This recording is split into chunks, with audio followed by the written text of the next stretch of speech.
Hi, my name is Karen O'Bannon, and I'd like to share a Bible story with you today in two parts. First as a video for my preschool kids, and then as a discussion for my older kids. The story I want to share with you today is about a man named Zacchaeus. Have you ever heard of him? Well, here's his story. It goes something like this. God's story, Zacchaeus. So part of God's story is about Zacchaeus, and it begins like this. Once there was a man named Zacchaeus, let's call him Zach, who lived in a town called Jericho. He was short, and he didn't have many friends.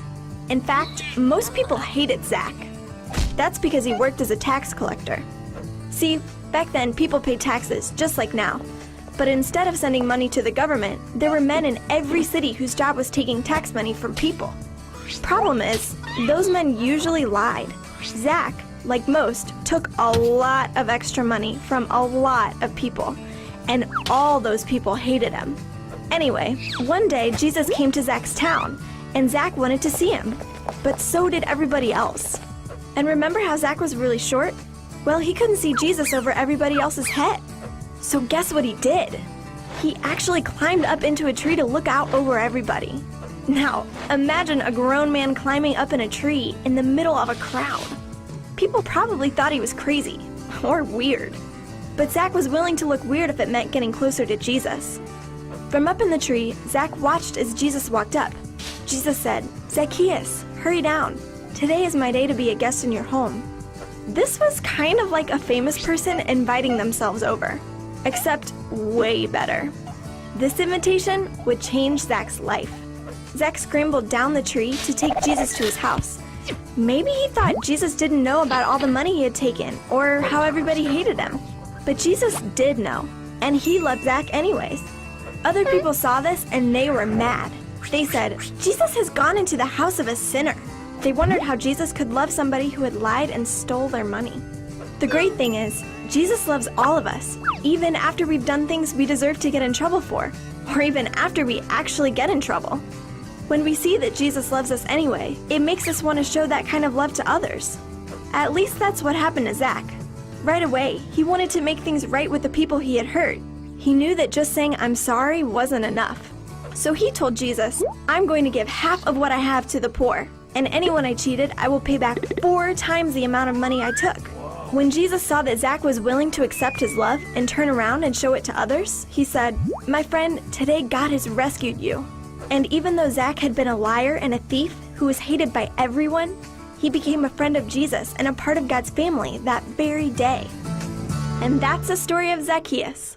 So, in case you missed it, here's the quick version. Zach was short. He was a tax collector.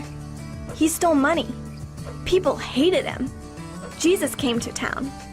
Zach couldn't see him. He climbed a tree. Jesus told him to come down. Jesus went to his house. Jesus loved Zach. Others were mad. Zach made things right. He became a part of God's family. And that's a part of God's story.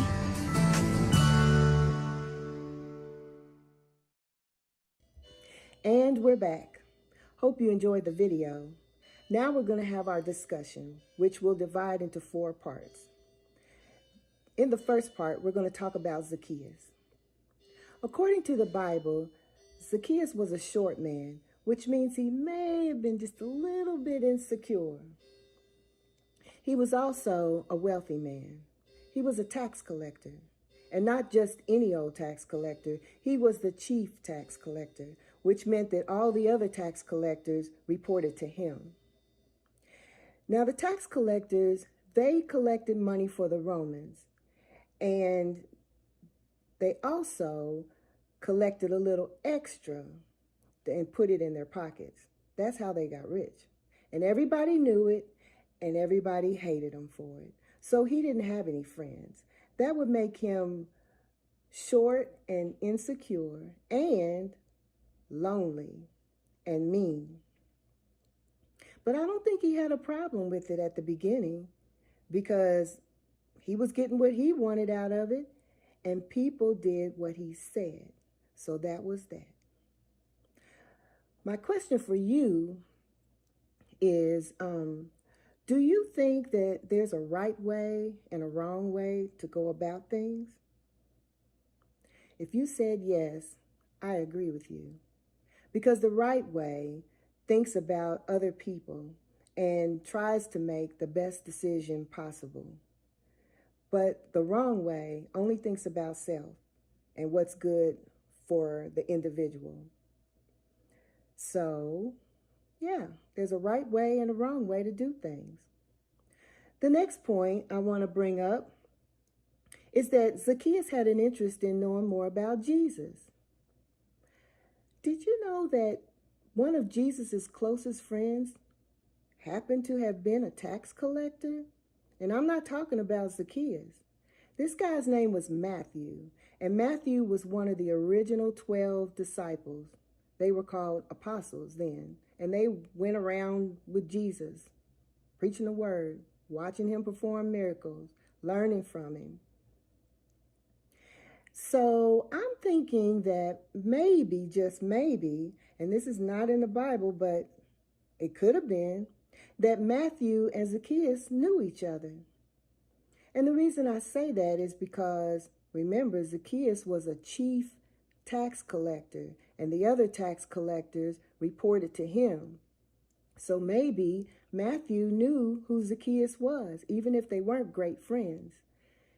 And maybe, just maybe, they had a discussion or two about Jesus. Because remember, Zacchaeus was very curious about Jesus. All right?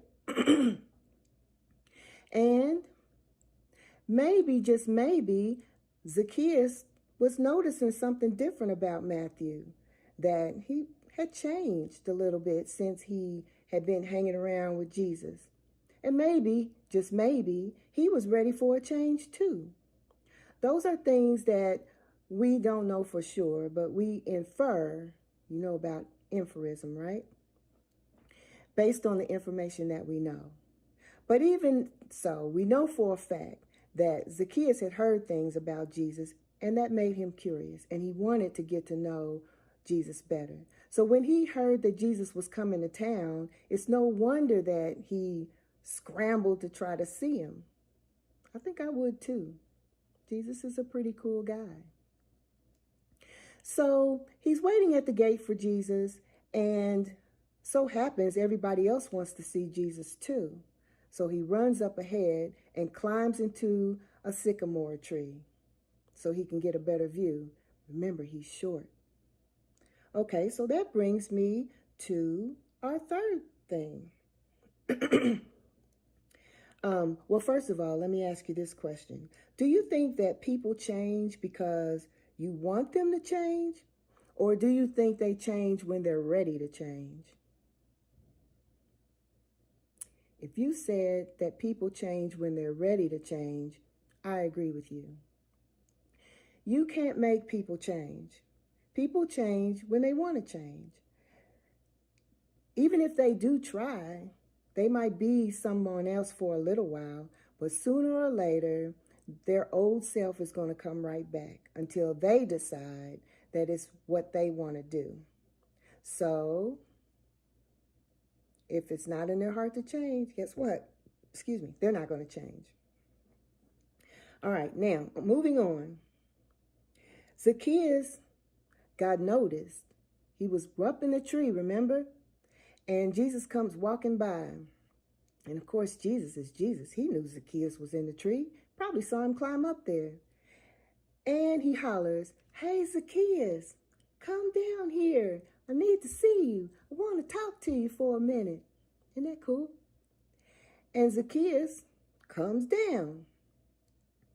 The funny thing is, the emphasis is on the fact that Zacchaeus wanted to know Jesus.